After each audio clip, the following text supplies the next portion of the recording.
This channel does not promote any violent, harmful, or illegal activities. All content provided by this channel is meant for an educational purpose only. গতকাল দিলীপ ঘোষের একেবারে নতুন জীবনে শুরু হয়েছে, কি বলবেন? আমি ওনাকে শুভেচ্ছা বার্তা পাঠাচ্ছি, আনন্দে থাকুন, ভালো থাকুন। আজকে তার জন্মদিন এবং জন্মদিনের জন্য দিলীপদাকে অনেক অনেক শুভেচ্ছা অভিনন্দন।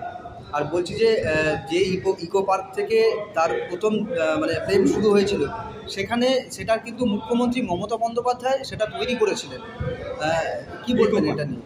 ইকো পার্কটা সবার জন্য দিদি শুরু করেছেন বলে আজ সেখানে গিয়ে সবাই দেখা করতে পারছেন, বসতে পারছেন, খাওয়া দাওয়া করতে পারছেন, আনন্দ করতে পারছেন, প্রেম পর্ব শুরু হতে পারছে। সেখানে সেই দিদি, সব জায়গায় দিদি আছে, দিদি সর্ব জায়গায় সূত্রপাত করে না, মানে সবটাই তো দিদির হাত দিয়ে হলো তাহলে। একদমই তাই। আর বলছি এখনো পর্যন্ত দেবাংশু ভট্টাচার্য মানে অবিবাহিত রয়েছেন, তাকে কি বলবেন? কেউ না কেউ আছে, কোথাও না কোথাও, ঠিক সময় হলে আসবে। রাজ্যের বিরোধী দলনেতা তিনি তাকে কি বলবেন? তোমরা না আসো, ঠিক আছে।